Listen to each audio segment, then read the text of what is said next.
लोटा और गिलास के पानी में अंतर।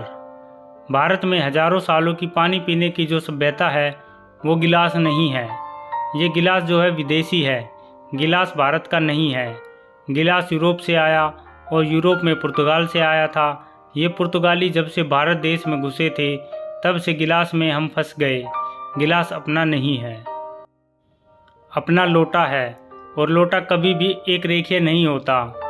तो वाघ भट्ट जी कहते हैं कि जो बर्तन एक रेखीय है उनका त्याग कीजिए, वो काम के नहीं है।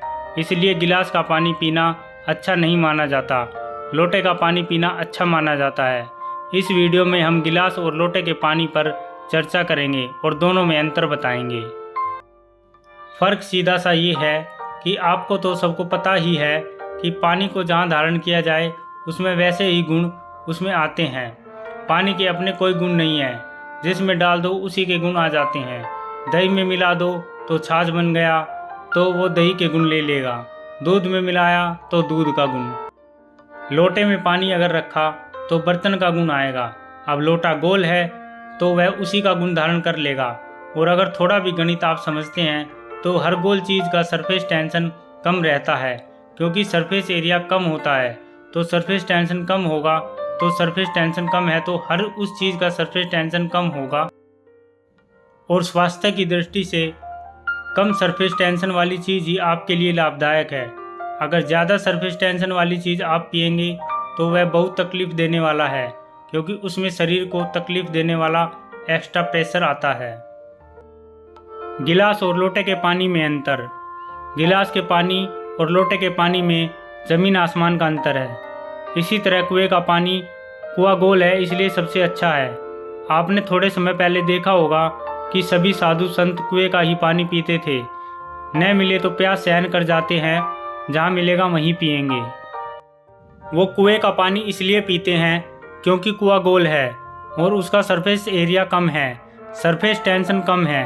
और साधु संत अपने साथ जो केतली की तरह पानी पीने के लिए रखते हैं वो भी लोटे की तरह ही आकार वाली होती है, जो चित्र में दिखाई गई है।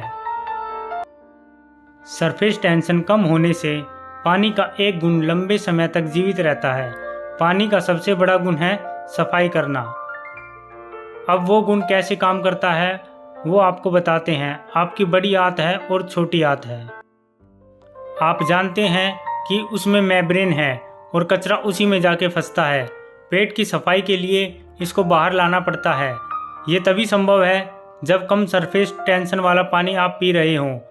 अगर ज़्यादा सरफेस टेंशन वाला पानी है तो ये कचरा बाहर नहीं आएगा, मेम्ब्रेन में ही फंसा रह जाता है। दूसरे तरीके से समझते हैं। आप एक एक्सपेरिमेंट कीजिए। थोड़ा सा दूध लें और उसे चेहरे पे लगाइए। 5 मिनट बाद रुई से पोंछिए तो वो रुई काली हो जाएगी। स्किन के अंदर का कचरा और गंदगी बाहर आ जाएगी। इसे दूध बाहर लेकर आया। अब आप पूछेंगे कि दूध कैसे बाहर लाया, तो आपको बता दें कि दूध का सरफेस टेंशन सभी वस्तुओं से कम है। तो जैसे ही दूध चेहरे पर लगाया, दूध ने चेहरे के सरफेस टेंशन को कम कर दिया, क्योंकि जब किसी वस्तु को दूसरी वस्तु के संपर्क में लाते हैं तो वो वस्तु दूसरे के गुण ले लेती है।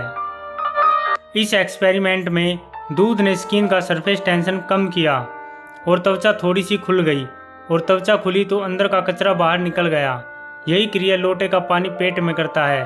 आपने पेट में पानी डाला तो बड़ी आंत और छोटी आंत का सरफेस टेंशन कम हुआ और वो खुल गई, और खुली तो सारा कचरा उसमें से बाहर आ गया, जिससे आपकी आंत बिल्कुल साफ हो गई। अब इसके विपरीत अगर आप गिलास का हाई सरफेस टेंशन का पानी पिएंगे तो आंतें सिकुड़ेंगी, क्योंकि तनाव बढ़ेगा। तनाव बढ़ते समय चीज़ सिकुड़ती है और तनाव कम होते समय चीज़ खुलती है। अब तनाव बढ़ेगा तो सारा कचरा अंदर जमा हो जाएगा, और वो ही कचरा भगंदर, बवासीर, मवाद जैसी सैकड़ों पेट की बीमारियां उत्पन्न करेगा। इसलिए कम सरफेस टेंशन वाला ही पानी पीना चाहिए। इसलिए लोटे का पानी ही सबसे अच्छा माना जाता है। गोल कुएं का पानी है तो वह बहुत अच्छा है। गोल तालाब का पानी, पोखर अगर खोल हो तो उसका पानी बहुत अच्छा। नदी के पानी से कुएं का पानी अधिक अच्छा होता है, क्योंकि नदी में गोल कुछ भी नहीं है, वो सिर्फ लंबी है। उसमें पानी का फ्लो होता रहता है। नदी का पानी हाई सरफेस टेंशन वाला होता है। और नदी से भी ज़्यादा खराब पानी समुद्र का होता है। उसका सरफेस टेंशन सबसे अधिक होता है। अगर प्रकृति में देखें तो बारिश का पानी गोल होकर धरती पर आता है, मतलब सभी बूंदें गोल होती हैं क्योंकि उसका सरफेस टेंशन बहुत कम होता है। तो गिलास की बजाय पानी लोटे में पिएं तो लोटे ही घर में लाएं। गिलास का प्रयोग बंद कर दें। जब से आपने लोटे को छोड़ा है तब से भारत में लोटे बनाने वाले कारीगरों की रोजी रोटी खत्म हो गई है। गांव-गांव में कसेरे कम हो गए हैं। वो पीतल और कांसे के लोटे बनाते थे। सब इस गिलास के चक्कर में भूखे मर गए। तो वाघ भट्ट जी की बात मानिए और लोटे वापस लाइए। जय श्री राम।